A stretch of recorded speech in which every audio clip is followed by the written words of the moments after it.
lot was supposed to happen in 2024 for Star Citizen, and while there's still a little time left for some last-minute additions, it's pretty clear a large amount of features that were meant to show up in some way this year didn't. But I've got 5 sneakier or less likely changes that I think would have made a world of difference in the game this year if they'd gotten it in. 5 sneaky things that Star Citizen really needed this year, but wasn't able to produce. And no, number 4 won't blow your mind. Thank you for coming to my Tomato Talk.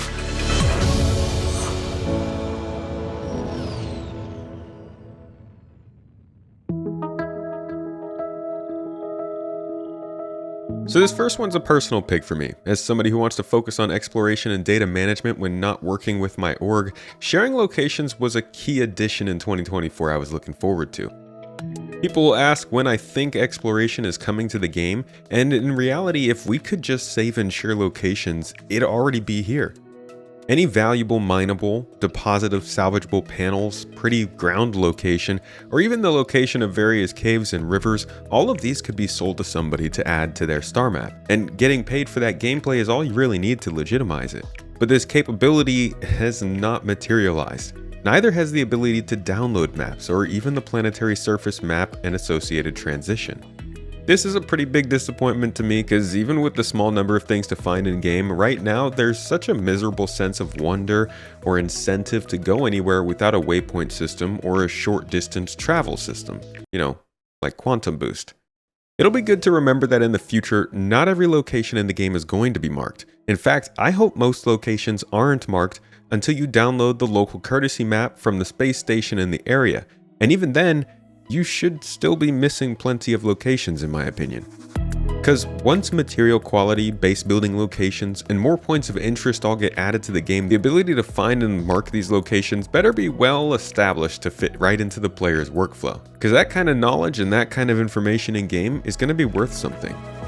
And I really wish this was something that we had gotten to see here in 2024. I think this would have made a huge difference to people who were jumping in for the first time, which honestly, this year had some high potential to be for a lot of people.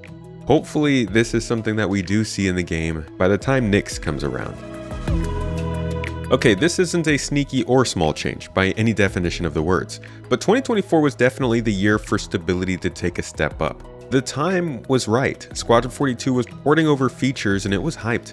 Eyes were all over the game more than any other year, but stability both in the mechanics and the overall game's performance never really changed in a transformative way this year.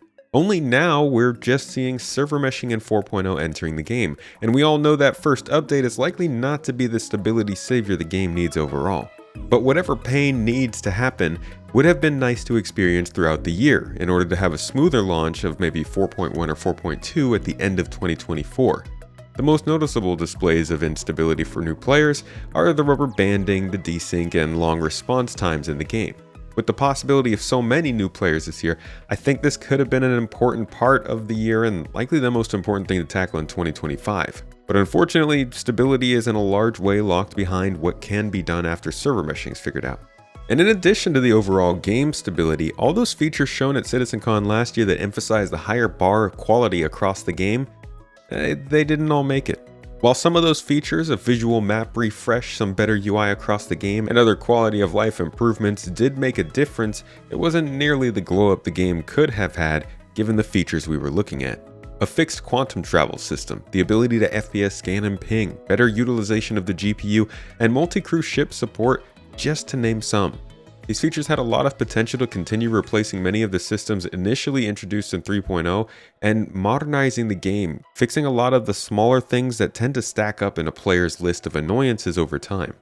Unfortunately, that didn't happen as much as we'd hoped this year, raising the bar even higher for the next.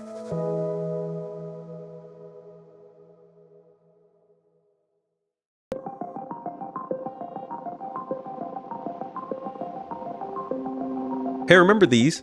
Investigation missions are open-ended contracts that allow players to search areas around the game for hidden clues and evidence, filling a list of evidence, building a case for a specific subject, and choosing to turn in your conclusion whenever you want. If you've done the PI Wanted mission at the Kovalix shipping hub around Crusader, you'll have experienced a lot of what this is, or if you played some LA Noire. A mission with a bit more narrative, scattered through the verse and connected to different factions and locations. In my opinion, I think these will also be scattered within other missions to make contracts more interesting once you get to locations that are a little larger. Now, this is nothing groundbreaking for video games, but it would have added a lot of unique experiences in a year where they were mostly lacking. After mining and salvage brought so much change in the last couple of years, 2024 was hurting for a dominant profession. Cargo showed up towards the end of the year, but I think that profession had a little baggage coming with it.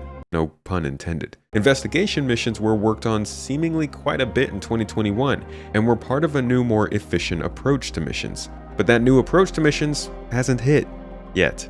And we know that the modules, which encompass a big part of how these missions work, are being used in the game already for other missions like bunkers or distribution centers. I think it's the mission refactor that could be the pivot point for good missions coming into the game faster, much like these investigation missions, both affecting how they can be delivered and created, but also the actual quality of their running and completing. I'm really hopeful that after this mission refactor hits with 4.0 and continues to be optimized alongside server meshing, we can much more reliably take missions and expect that they'll actually finish or communicate to us why they aren't. I certainly hope we can expect these investigation missions and some others offering mission diversity next year, because 2024 was a very good chance for some missions that we simply just didn't see. Quantum Boost is another variable in that exploration equation we started with scanning at the beginning of this video. One of the biggest changes to Star Citizen with a 3.x branch of updates over the last 6 years was the flight model, just as you're currently seeing in the era of 4.0's big update. Back before 3.0, players were able to quantum travel basically anywhere they wanted, aim in some direction, spool your drive, and go. This level of freedom felt good. But it also built the structure for exploratory behavior both inside and within the game. What I mean by this is it allowed people to explore the game itself and the limits that it allowed us to go. One only needs to look back at experiments with players quantum traveling as far as they could go from the star to determine how far out the star system actually expanded to see just how creative players will get when they can go anywhere they want. Now, Quantum Boost is a bit different from this older form of travel, but only in terms of speed and control. Quantum Boost will see players traveling relatively short distances at relatively slow speeds compared to quantum travel itself. This would be inter-gas cloud travel, quick 10 to 20 kilometer jumps, transport from atmosphere to low orbit, or anything in between. For the elite dangerous folks, this is Super Cruise. The mechanic itself relies on your quantum drive as well as your ability to keep a small crosshair centered in your screen while traveling. In lore, it's explained that this is just a less stable form of quantum travel and therefore needs your manual input throughout the phase. What this would do though is make it possible to discover places, areas, and points of interest that nobody else has ever seen. If the star system you're in has a diameter of 30 million kilometers and we can only scan thoroughly at 200,000 kilometer ranges, that's a lot of space in between all your blind jumping to find the best resources, locations, views, and maybe even transient jump points. This would also make it easier to approach unmarked planetary locations, jump quickly between asteroid clusters, and easily get closer to a planet. Just a good improvement overall that I think would have had wide-reaching effects for players looking for systemic progress in Star Citizen. Unfortunately, it's looking less and less likely that the quantum travel update is coming this year. But oh man, how it would have really opened up movement in this game and people's understanding of how it's meant to work. This is a pretty low-key one, but for a game that is so big and doesn't find you running into players organically all that much, it sucks to finally find somebody but have such an unreliable communication system to back you up. It's hard to know if your system is malfunctioning or if somebody else's is. Are you transmitting to everybody in the party or just one single person? Is your call going through? Did everyone turn it off and on again to see if VOIP is working? Being able to take part in something like Blockade Runner, Overdrive Initiative, or even Save Stanton, and not being able to easily get in communication with people you're kind of putting your life in the hands of isn't super indicative of a cohesive environment. Other than that, going in global chat just to say you need help kinda has its own inherent risks. So without a reliable VOIP service in Star Citizen, lone players tend to miss some tools to change their situation, and groups of players are pushed to rely on third-party services. I think in a year when so many new players were possibly considering coming back, or finally checking this game out after so much attention at the end of last year, and even for those who did choose to do that, this would have greatly improved the experience in common situations and edge cases alike that everyone's kind of experiencing.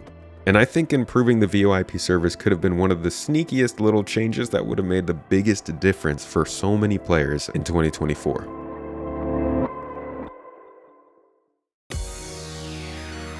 There are so many things Star Citizen still needs to implement. All of them fall on different places in each of our importance scales, and many might make a world of difference or no difference at all to you. But this year, there were a lot of little differences I think folks were really hoping for after Q4 of 2023 that didn't really happen. These are just a few that I would have loved to have seen in 2024, and honestly, while some of them are pretty big and some of them are much smaller, I think all of them could have been some of the biggest changes of the whole year if CIG had gotten them in. Anyways, thanks for watching this little piece of reminiscing over the last year. I'll have a full review of how I think the year went later in December, right here on the channel, but I felt like talking a bit about what I really wanted to see this year, but ended up missing. For those of you who are always coming to the streams or checking out my second channel, Space Tomato 2, you probably hear me talk about this all the time. But for those of you who might be seeing this stuff for the first time, just remember these features and keep an eye out for them next year. Let's see how big a difference they do make. If you're looking for more content like this, consider subscribing to this channel and checking out any of our other YouTube channels for more coverage.